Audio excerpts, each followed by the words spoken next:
आज के इस वीडियो लेक्चर में आप सभी का स्वागत है। आज का ये video lecture recursive descent parser के एक सिंपल एग्जाम्पल को कवर करने की कोशिश करेगा।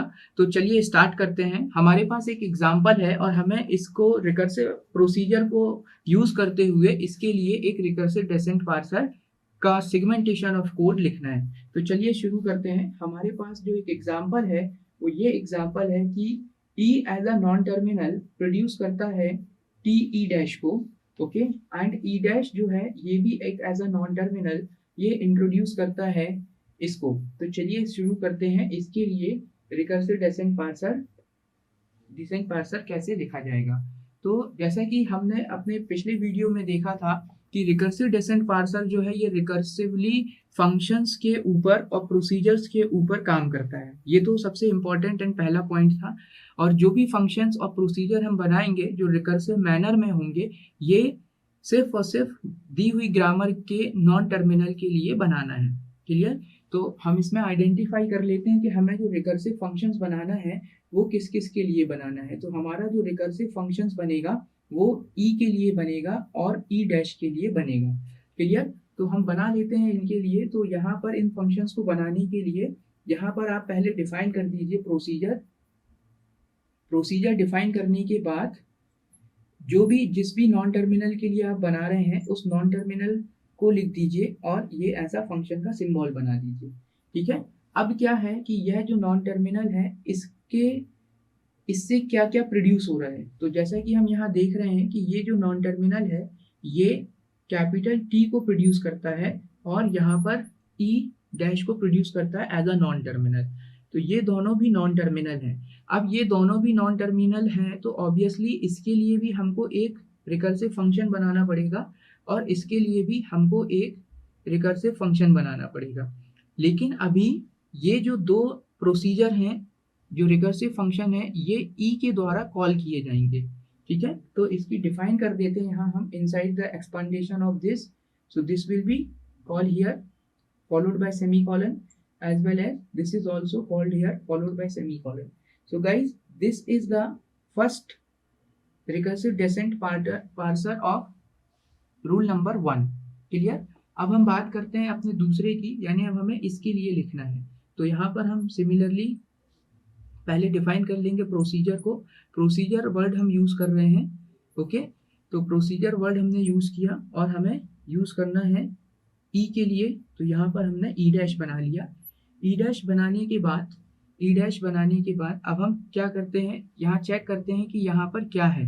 क्लियर? तो यहाँ पर चेक करने के लिए सबसे पहले ये इनपुट को मैप करेगा। नाउ गाइस, अब इसका थोड़ा सा हम एक स्ट्रक्चर समझ लें कि ये जो ई डैश है ये ई डैश क्या क्या प्रोड्यूस कर रहा है। तो ई डैश जो है सबसे पहले टर्मिनल को प्रोड्यूस कर रहा है, यानी पहले नंबर पे ये टर्मिनल को प्रोड्यूस करता है और दूसरे नंबर पर यह एक नॉन टर्मिनल प्रोड्यूस करता है टी से और तीसरे नंबर पर यह जो है ये खुद को ही प्रोड्यूस कर रहा है।